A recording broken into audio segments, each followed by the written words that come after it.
तुम्हारा अन्नदाता, पग पग पर है संग तुम्हारे अन्नदाता।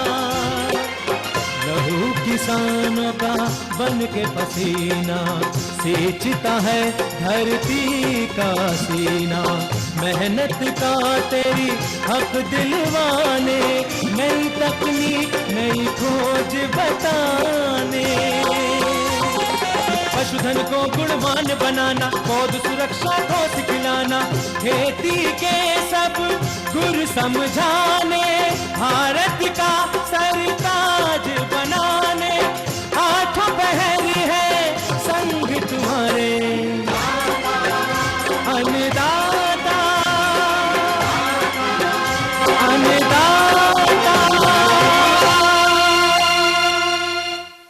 नमस्कार, मैं शालिनी आप सभी दर्शकों का अन्नदाता कार्यक्रम में स्वागत करती हूं।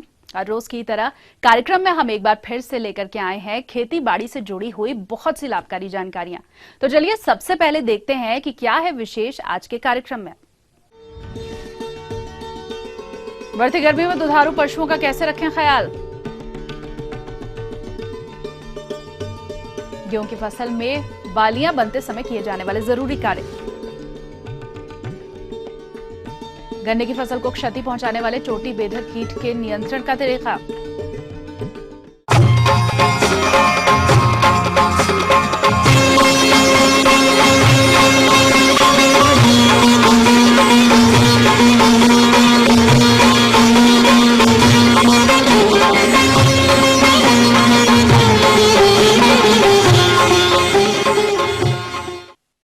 मौसम में परिवर्तन प्रकृति का नियम है।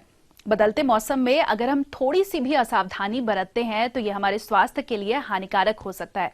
ठीक ऐसा ही मौसम का प्रभाव हमारे दुधारू पशुओं पर भी होता है। तो ऐसे में पशुओं का विशेष ख्याल रखना बेहद जरूरी है। गर्मी का पारा जैसे जैसे बढ़ता है, दुधारू पशुओं का दूध उत्पादन भी प्रभावित होता है। लेकिन अगर पशुपालक भाई इनके प्रबंधन में कुछ खास बातों का ख्याल रखें तो गर्मी के मौसम में भी दूध उत्पादन अच्छी प्रकार से ले सकते हैं। तो वो कौन कौन से हैं प्रबंधन, आइए जानते हैं लुआस हिसार के पशु चिकित्सक डॉक्टर एनके महाजन से। जैसे अभी कुछ दिनों से तापमान में बढ़ोतरी हो रही है, उसके हिसाब से किसान भाइयों को अपने पशुओं के ध्यान रखने में कुछ बातों का ध्यान रखना चाहिए। सबसे जरूरी है कि जैसे जैसे तापमान बढ़ेगा तो पशुओं में जैसे चीचड़ और मक्खियों इनकी संख्या बढ़ेगी और इनका प्रकोप बढ़ेगा। जब इनका प्रकोप बढ़ता है तो इनसे जो बीमारियां ट्रांसमिट होती है या फैलती हैं उनका भी प्रसार ज़्यादा होता है। इसलिए ये जरूरी है कि उनमें चिचड़ी ना लगे, ये ध्यान रखें। चिचड़ों से बचाव रखें। चिचड़ों से एक थलेरिया रोग है और दूसरा बेवेसिया रोग है और दूसरा सरा रोग होता है जो मक्खी के काटने से होता है। और ये खासकर जहाँ पानी वाले इलाके हैं, जहाँ धान की खेती होती है या जहाँ थोड़ी सी नमी ज़्यादा होती है, उस एरिया में ये मक्खियाँ ज़्यादा होती हैं। तो उन स्थानों पे खासकर नेट वगैरह का बंदोबस्त करेंगे किसान भाई तो अच्छा रहेगा।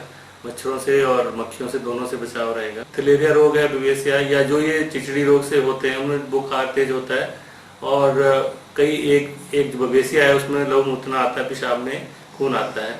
और जो सरा रोग है उसमें पशु दीवार से टक्कर मारता है या गोल घूमता है। तो लेकिन बुखार की जांच जरूर कराएं। जैसे ही पशु आपको लगता है कुछ ना कुछ कारण से ढीला बैठा है तो उसकी तुरंत बुखार की जांच कराएं और पशु चिकित्सक से मिलके तुरंत उसका इलाज शुरू करवाएं।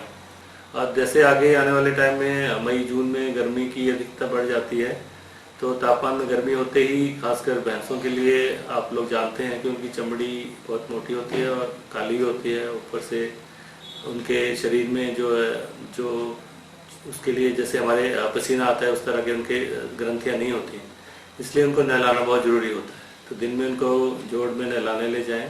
लेकिन इस चीज़ का ध्यान रखें कि नहलाने से पहले उनको पानी घर से पिला के भेजें, क्योंकि आज के टाइम में हमने कई जोड़ों में पानी की जांच की है और हमने पाया है कि उसमें कीटनाशक दवाएं काफ़ी मात्रा में पाई जाती हैं। तो अगर पशु वो पानी पिएंगे जो जोड़ों का जो आजकल साफ नहीं है, गंदगी हो गई है, साथ में उसमें कीटनाशक भी पाए जाते हैं, तो उससे पशुओं के स्वास्थ्य पे भी प्रतिकूल असर पड़ता है। इसलिए घर से पानी पिला के ले जाएं। और घर में भी पानी का जो बंदोबस्त है ऐसा रखें कि हर वक्त जब पशु चाहे उसको पानी पीने के लिए मिल सके। उससे ना केवल गर्मी से उसका बचाव होगा, लेकिन अगर आप ये देखेंगे कि यदि आप पानी की मात्रा उसको भरपूर मात्रा में देंगे तो कम से कम उसके दूध के उत्पादन में भी अपने आप वृद्धि हो जाएगी, क्योंकि हमारी हर क्रिया के लिए, शरीर की हर क्रियाओं के लिए पानी की जरूरत रहती है। तो इस चीज का पशुपालक भाई ध्यान रखें। अगर दुधारू पशुओं के लिए आहार की बात की जाए तो 15 से 20 किलोग्राम हरा चारा और 8 से 10 किलोग्राम सूखे चारे की आवश्यकता होती है। मिनरल मिक्सचर और जो आप खल बिनौला जो भी आप खिलाते हैं उसका भी ध्यान रखें, क्योंकि अगर चारे की मात्रा कम है तो इन चीज़ों से उसको बैलेंस करके देना जरूरी होता है, ताकि उसके दूध उत्पादन में किसी तरह की कमी ना आने पाए। अगर आपके पास संसाधन है तो आप पंखों का इस्तेमाल कर सकते हैं। एक स्प्रिंकलर आते हैं, पानी के फव्वारे से चलते हैं, उनका इस्तेमाल कर सकते हैं। खासकर जो संकर नस्ल की गाय हैं उनको भी गर्मी का बहुत प्रकोप होता है, तो उनको भी आप बचाने के लिए तापमान को जितना ठंडा रखने का प्रयास करेंगे उतना अच्छा रहेगा।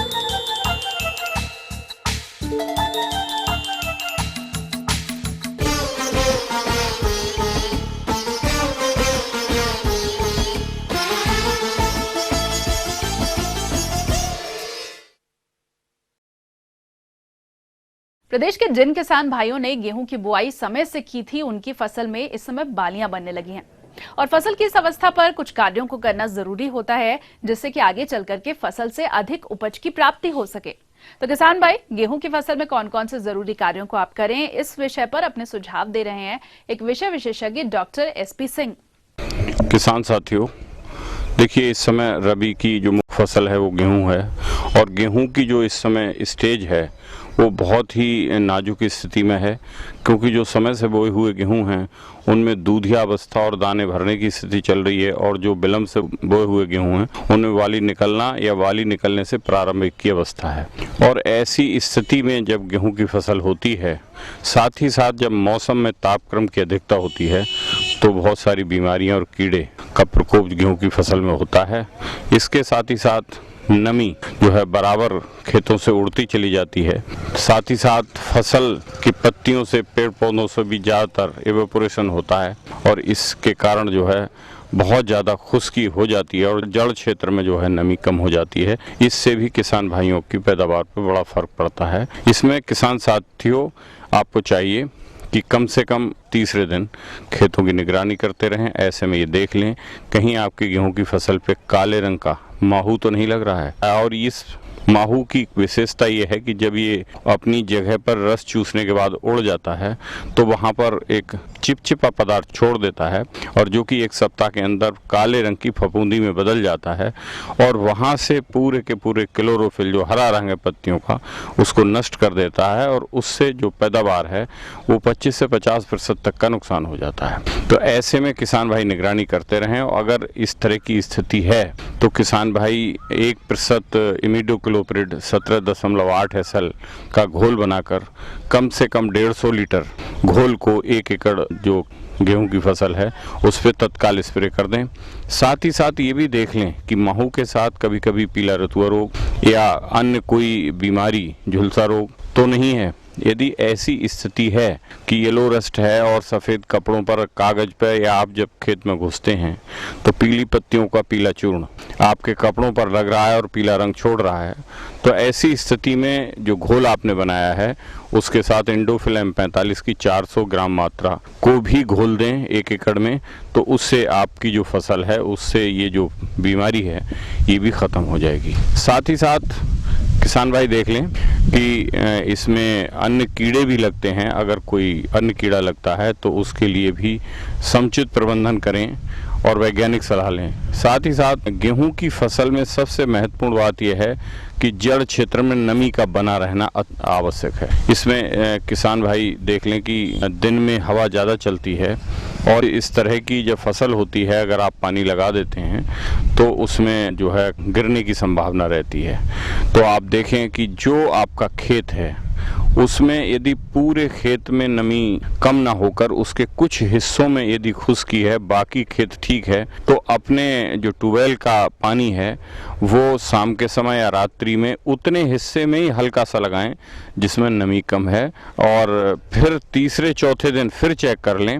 अगर समान रूप से नमी का अभाव है तब पूरे खेत में हल्का पानी लगाएं। साथ ही साथ हवाओं की दिशा भी देख लें, और बदरी जो है, बादल जो है, यदि ऐसा लगता है कि संभावना है कि पूर्वा या पछुआ हवा चलेंगी तो 1-2 दिन इंतजार करने के बाद ही सिंचाई करें। किसान भाइयों, इस फसल का उपयोग यदि अगले वर्ष बीज उत्पादन के लिए करना है तो रोगिंग अवश्य करें, यानी कि आपकी फसल में जो भी रोगी पौधे या अन्य खरपतवारों के पौधे हों उसे निकाल दें, जिससे गेहूं के दानों में रोग के अवशेष या खरपतवारों के बीज न रह जाएं। इन बातों का यदि किसान भाई ध्यान रखेंगे तो वर्तमान में गेहूं की फसल से काफी अच्छी पैदावार ले सकते हैं और फायदा उठा सकते हैं। ये थी कुछ उपयोगी जानकारियां। अब लेंगे एक छोटा सा ब्रेक, जल्द हाजिर होंगे।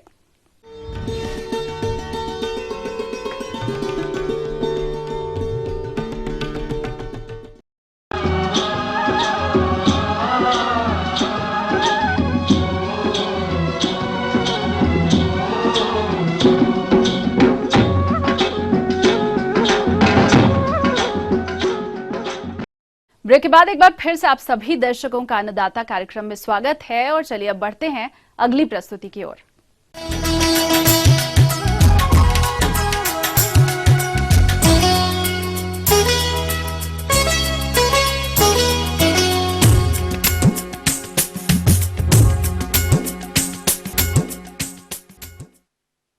प्रदेश के जिन किसान भाइयों ने गन्ने की बुआई समय से कर दी थी, उनकी फसल में इस समय चोटी बेधक कीट का प्रकोप देखने में आ रहा है।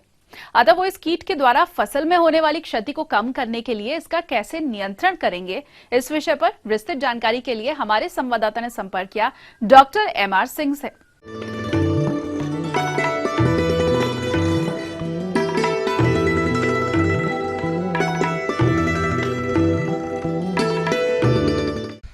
इस समय गन्ने में जो है सबसे ज़्यादा चोटी बेधक कीट का प्रकोप है।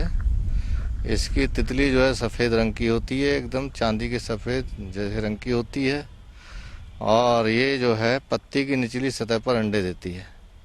और इसकी जो मादा तितली होती है, अंडे देने के बाद उसके उदरांत पर जो है लाल रंग के बाल होते हैं, उन बालों से उन अंडों को ढक देती है, तो उससे वो अंड समूह जो है एकदम कत्थे रंग का दिखाई देता है। तो उससे जब गिड़ार निकलती है, छोटे छोटे बच्चे निकलते हैं, तो पत्तियों पर रेंगते हैं, और पत्तियों पर रेंगने के बाद वो जो है मध्य सिरा, पत्ती की मध्य सिरा जो होती है उसमें छेद करके उसी में अंदर अंदर जाते हैं, और वृद्धि शिखा जो होती है पौधे की उस पर पहुंच जाते हैं। वहां पर जाकर के अपना खाते हैं और अपना विकास करते हैं, और उस वृद्धि शिखा को पूरी तरह काट देते हैं, जिससे कि गोफ सूख जाती है। उस गोफ को हम लोग डेड हार्ट कहते हैं। जैसा कि आप देख रहे हैं, इसमें ये सूखा हुआ है और इसमें जो है डेड हार्ट बन चुका है। ये इस कीट की 5 पीढ़ी पूरी होती हैं, 1 साल में 5 पीढ़ी पूरी करता है। जो इस समय जो आई हुई है पहली पीढ़ी है, तो इसके बाद जो दूसरी पीढ़ी आएगी वो अप्रैल में आ जाएगी, तीसरी पीढ़ी जून में आएगी, और चौथी पीढ़ी जो है अगस्त सितंबर में आएगी, और 5वीं पीढ़ी नवंबर में आती है। तो इस तरह से 5 पीढ़ी पूरी करता है, और 5वें अवस्था में इसी तरह से डेड हार्ट बनाता है। इस कीट के कारण जब गन्ने के बीच की नई पत्तियां सूख जाती हैं, उसे ही डेड हार्ट के नाम से जानते हैं, जिसे खींचने पर आसानी से बाहर निकल आता है।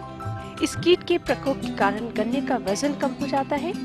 आइए इस कीट के बारे में कुछ और जानकारी लेते हैं। उससे जो है पैदावार पर भी नुकसान होता है, और शुगर रिकवरी पर भी इसका प्रतिकूल प्रभाव पड़ता है।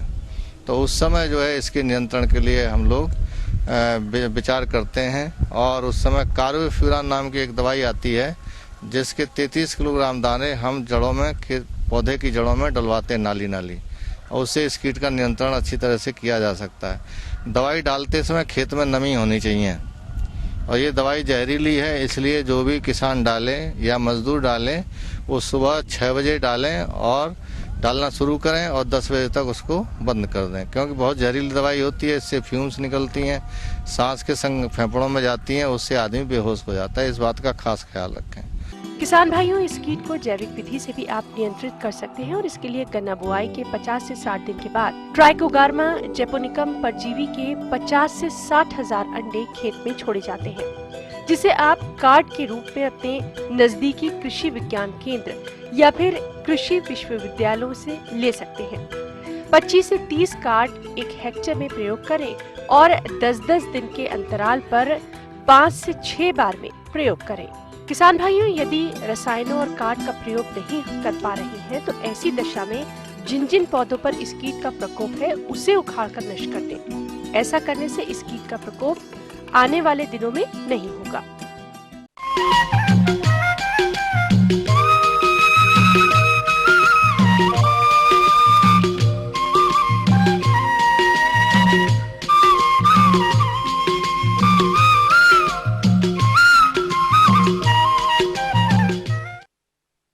हमारे राज्य के जिन किसानों ने आलू की बुआई अक्टूबर-नवंबर माह में की थी, वो फसल अब खुदाई के लिए तैयार है। लेकिन ज्यादातर किसान आलू की खुदाई पारंपरिक तरीके से करते हैं, जिसमें अधिक मजदूर, अधिक लागत और अधिक समय लगता है। और दूसरी तरफ आलू की क्वालिटी भी खराब हो जाती है। इन्हीं समस्याओं को ध्यान में रखते हुए हमारे कृषि अभियंताओं ने आलू की खुदाई के लिए ट्रैक्टर चलित यंत्र का निर्माण किया है, जिससे आलू की खुदाई में समय और श्रम दोनों की ही बचत होती है। तो ये यंत्र किस तरह से खुदाई करता है, इसकी कीमत कितनी है, इसकी विस्तार से जानकारी दे रहे हैं एक वैज्ञानिक डॉक्टर धर्मेंद्र सिंह। तो आप देख रहे होंगे कि इस समय आलू जो पकने की स्थिति में है, जो है आलू की खुदाई का कार्य शुरू हो गया है। अधिकतर देखने में आता है कि हमारे बहुत से किसान भाई आलू की खुदाई जब मजदूर उपलब्ध होते हैं तभी कर देते हैं, और ऐसी स्थिति में कभी भी अपरिपक्व आलू के कंदों की खुदाई हो जाने की वजह से ऐसे कंदों का भंडारण अधिक समय तक नहीं किया जा सकता। साथ ही मजदूरों से खुदाई करने पर समय एवं श्रम दोनों का अधिक लगने के कारण लागत भी अधिक आती है। लेकिन यदि हमारे किसान भाई आलू की खुदाई ट्रैक्टर चलित यंत्र से करते हैं तो लागत खर्च कम आता है। तो आलू के कंदों की परिपक्वता की पहचान एवं इस आलू खुदाई यंत्र से खुदाई किस तरह करें, आइए जानते हैं। जब आलू पकने को उससे 10 से 15 दिन पहले पानी देना बंद कर दें, जिससे कि हम खुदाई करते हैं उस समय मिट्टी उसके साथ न जाए। दूसरा ये कि आलू का जब हम छिलका देखते हैं तो थोड़ा हार्डी हो जाता है, तो उससे पता लग जाता है कि हमारा आलू अब मैच्योर हो चुका है और उस समय जो है हमको खुदाई करनी है। दूसरा ये कि जब हम खुदाई करते हैं तो आजकल जो आलू की खुदाई करने वाली मशीनें आ रही हैं, और इस पर जो है ये 50 से 60 हज़ार रुपये की मशीन आती है। दूसरा इसकी जो कार्य क्षमता है, कार्य क्षमता जो है जो सामान्य जो हम आदमी के द्वारा खुदाई करते हैं उससे कहीं ज़्यादा है, क्योंकि हम इससे जो करीब हम जो है 1 से सवा घंटे में हम 1 बीघे खेत यानी कि 0.2 हेक्टेयर एरिया को कवर कर सकते हैं, और 1 एकड़ में आपका 2 से लेकर के 2.5 घंटे में हम जो है खुदाई कर सकते हैं। तो हम ये देख रहे हैं कि हाँ, हमारा जो कार्य क्षमता है वो 3 गुना हो जाती है मशीन से। तो हम मशीन से खुदाई करें, और इसमें जो 35 से लेकर के 40 हॉर्स पावर का ट्रैक्टर आराम से जो है उस मशीन को चला सकता है। दूसरा उसका टायर थोड़ा सकरा होना चाहिए, जो 12 इंची या 13 इंची टायर रहता है, तो उससे जो आसानी से वो गूल में जो नाली होती है उसमें आसानी से चलता है, तो जिससे कि हमारी आलू की मेड़ खराब नहीं होती है, और जो भी आलू निकलता है वो जो है बिल्कुल साफ और अच्छा आलू निकलता है। और आलू की खुदाई करते समय एक चीज़ और देखें कि खेत में नमी नहीं होना चाहिए। अगर खेत में नमी होगी तो उससे आलू के साथ मिट्टी चिपकती है और उससे आलू की क्वालिटी जो है ख़राब हो जाती है। तो उस समय हम देख लें कि मिट्टी उस समय भरपूरी होनी चाहिए और मॉइस्चर जो है उसमें नहीं होना चाहिए। ज़्यादा मॉइस्चर होगा तो हमारा आलू खराब होने की संभावना रहती है। आलू का अच्छा बाजार भाव लेने के लिए जरूरी है कि कटे पटे कंदों को अलग कर दें, साथ ही कंदों के आकार के हिसाब से ग्रेडिंग कर लें। तो ये सब किस तरह करें जानते हैं। और खुदाई करने के बाद में हम उसको आलू को धूप में नहीं डालें, क्योंकि हम जब खुदाई करते हैं, खुदाई करने के बाद में जब इकट्ठा करते हैं तो लोग खेत में ढेर लगा देते हैं, और कभी कभी आलू जो है हमारा ख़राब हो जाता है गर्मी के कारण। तो हम जो है छाया में उसको डालें, और छाया में डालने के बाद फिर उसमें जो है ग्रेडिंग करें। जो बड़ा वाला आलू है उसको अलग करें, और बीच का आलू है उसको अलग करें, और जो गुल्ली रह जाती है छोटी है उसको हम अलग करें। तो उससे क्या है कि जब हम मार्केट करते हैं तो बड़े वाले आलू को हम खाने के लिए प्रयोग कर सकते हैं, बीच वाले आलू को बीज के लिए प्रयोग कर सकते हैं, छोटे वाले आलू को भी हम बीज के लिए प्रयोग कर सकते हैं। उससे जो है कि हमारा जो मार्केटिंग है तो मार्केटिंग अच्छी हो जाती है, क्योंकि रेट उसके अच्छे मिल जाते हैं, क्योंकि हम अलग अलग कैटेगरी में उसको बांट करके और उचित मूल्य ले सकते हैं। दूसरा ये कि आलू में हमको और भी 2-3 सावधानी ये बरतनी है, क्योंकि जब मैनुअल हम खुदाई करते हैं, जब आदमी के द्वारा खुदाई करते हैं तो फावड़े खुरपी या हल से खुदाई करते हैं, तो ऐसी स्थिति में हमारा काफ़ी जो 10 से लेकर के 15% तक आलू जो हमारा ख़राब हो जाता है। और दूसरा ये कि आलू ख़राब के साथ साथ कट जाता है, और कटने से उसकी जो क्वालिटी है वो ख़राब हो जाती है और मार्केट भी उसका जो अच्छा नहीं मिलता। और उससे क्या है कि जब मशीन से खुदाई करते हैं तो उसमें आलू कोई कटता नहीं है और साफ़ आलू रहता है। और जब चैन चलती है उसकी हम देखते हैं तो उससे क्या है, मिट्टी जब बार बार आलू जो है लुढ़क करके आता है तो मिट्टी उससे ऑटोमेटिक हट जाती है, थोड़ी बहुत होती है। तो उससे जो, और दूसरा जो नाली में आलू गिरता है तो उसको जो है जो मजदूर हैं उसको कलेक्ट करके और उसको जो है छायादार स्थान पर इकट्ठा करके और उसकी जो है ग्रेडिंग करते हैं। तो हमने ये कैलकुलेट किया, पूरा जो है गणना की है कि अगर हम मशीन से खुदाई करते हैं तो हमारा जो है करीब 18 से लेकर के 20,000 रुपये प्रति हेक्टेयर तक का खर्चा आता है, खुदाई से लेकर के और पैकिंग तक। आगे और भी है कुछ रोचक जानकारियां, पर यहाँ पर रुकेंगे एक और ब्रेक के लिए, जल्द हाजिर होंगे।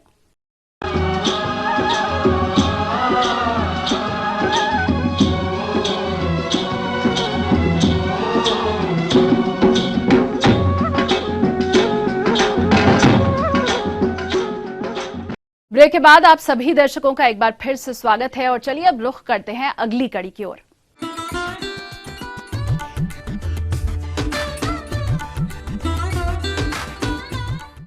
अन्नदाता हेल्पलाइन निशुल्क फोन संपर्क सेवा के माध्यम से आपके द्वारा पूछे गए कृषि से जुड़े हुए प्रश्नों में से एक या फिर 2 महत्वपूर्ण प्रश्नों को हम अपने कार्यक्रम में शामिल करते हैं और इसी के तहत आज का चयनित प्रश्न और उसका जवाब इस प्रकार है।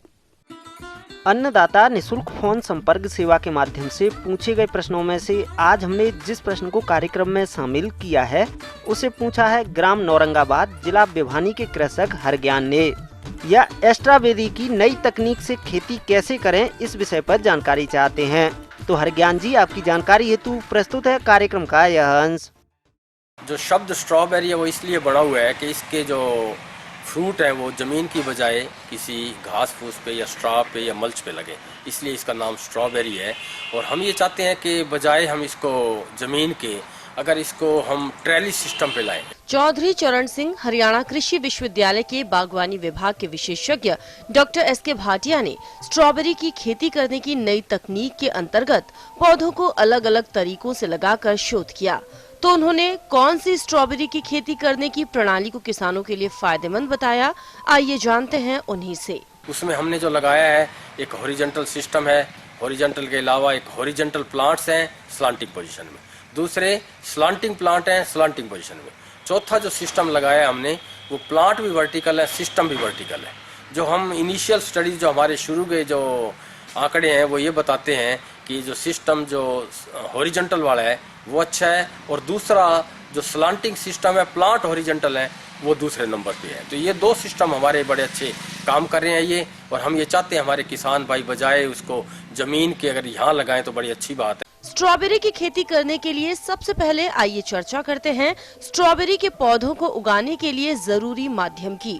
तो स्ट्रॉबेरी उगाने के लिए कौन कौन से अवयवों की जरूरत पड़ती है, आइए जानते हैं। और इसमें जो हमने पाइपों के अंदर जो मिश्रण डाला है वो उसमें ज़मीन का कोई मिट्टी का हिस्सा नहीं है, सिर्फ इसके अंदर कोकोपीट है, साथ में वर्मिकोलाइट है, और साथ में कई जगह हमने मिक्सचर कर रखा है वर्मी कंपोस्ट का। ठीक है, वर्मी कंपोस्ट में थोड़ी मिट्टी है, बाकी हम ये कहेंगे भी एक सॉइललेस कल्चर बोलते हैं। एक शब्द आजकल चला हुआ है हाइड्रोपोनिक्स। तो हाइड्रोपोनिक्स का तो मतलब ये होता है कि बिल्कुल पानी के अंदर, और ये हाइड्रोपोनिक्स से मिलता जुलता है। इसमें पानी नहीं है, पानी की जगह सॉइललेस बिना मिट्टी का एक हमारा मीडिया है, उस मीडिया के अंदर हम इसको ग्रो करते हैं। और इसमें जो पानी देने का सिस्टम है वो भी ड्रिप सिस्टम से है, और साथ में जो फर्टिगेशन हम उसमें 100 ppm से लेकर 250 ppm तक अलग अलग कंसंट्रेशन में मैक्रो न्यूट्रिएंट और माइक्रो न्यूट्रिएंट मिला के लगाते रहते हैं। अक्सर देखा गया है कि किसान भाई स्ट्रॉबेरी की खेती खुले प्रक्षेत्र में करते हैं, जिससे एक तो उनकी फसल में रोग आने की संभावना ज्यादा रहती है और दूसरा उन्हें फसल से कम उपज की प्राप्ति होती है। इसी समस्या को देखते हुए डॉक्टर एस.के. भाटिया द्वारा अपनाई गई तकनीक से स्ट्रॉबेरी के पौधे लगाने के क्या लाभ हैं, आइए जानते हैं उन्हीं से। मैं सबसे ज्यादा इसका जो फायदा ये है, जो ट्रैली सिस्टम है, कि हम एक यूनिट के अंदर जो डेंसिटी है प्लांट की वो 3 गुना तक ले जा सकते हैं, 3 से 4 गुना तक।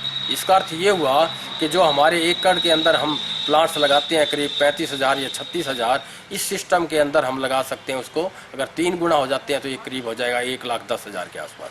तो 1,10,000 जब हम प्लांट लगाएंगे और थोड़ा बहुत पैदावार के अंदर बिल्कुल थोड़ा सा अंतर आएगा, तो इसका अर्थ ये हुआ कि हम करीब 2 गुना या 3 गुना ज़्यादा पैदावार ले रहे हैं। और पैदावार भी ऐसी ले रहे हैं, क्वालिटी यूँ अच्छी आएगी कि ज़मीन से फ्रूट टच नहीं हो रहा, इसलिए वो बहुत अच्छा उसकी क्वालिटी रहेगी, सफाई भी रहेगी।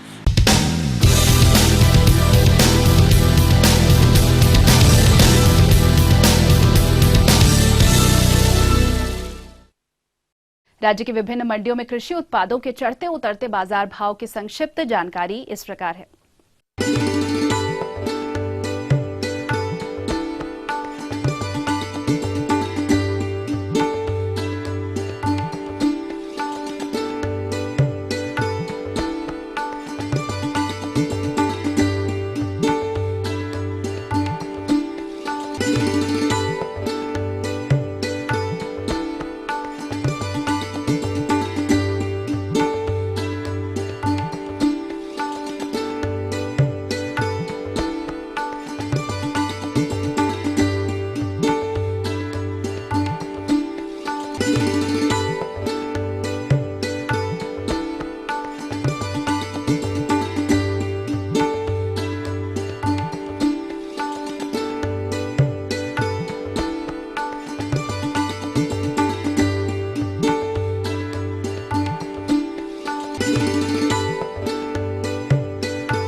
और आइए अब देखते हैं कल दिखाए जाने वाले कार्यक्रम की मुख्य झलकियां। अच्छे विकास के लिए नवजात मेमनों की देखभाल, रबी फसलों की थ्रेशर पर गहाई करते समय ध्यान रखने योग्य जरूरी बातें। हम ये उम्मीद करते हैं कि आज का कार्यक्रम आप सभी दर्शकों के लिए उपयोगी रहा होगा। किसान भाइयों, अन्नदाता आपकी सेवा के लिए संकल्परत है। कृषि संबंधित समस्या और सुझावों के लिए आप हमें इस पते पर संपर्क कर सकते हैं। प्रोड्यूसर अन्नदाता, ETV Haryana Himachal Pradesh, Ramoji film city Hyderabad 501512। साथ ही आप हमें ईमेल भी कर सकते हैं। हमारा ईमेल आईडी है annadaata.hp@etv.co.in। इसके अलावा आप हमें निःशुल्क हेल्पलाइन नंबर 1800-108-4599 पर सोमवार से शनिवार सुबह 10 से शाम 4 बजे के बीच संपर्क कर सकते हैं। तो फिलहाल अन्नदाता की पूरी टीम को इजाजत दीजिए। कल फिर से इसी समय आपसे मुलाकात होगी कृषि संबंधित कुछ और महत्वपूर्ण जानकारियों के साथ। नमस्कार।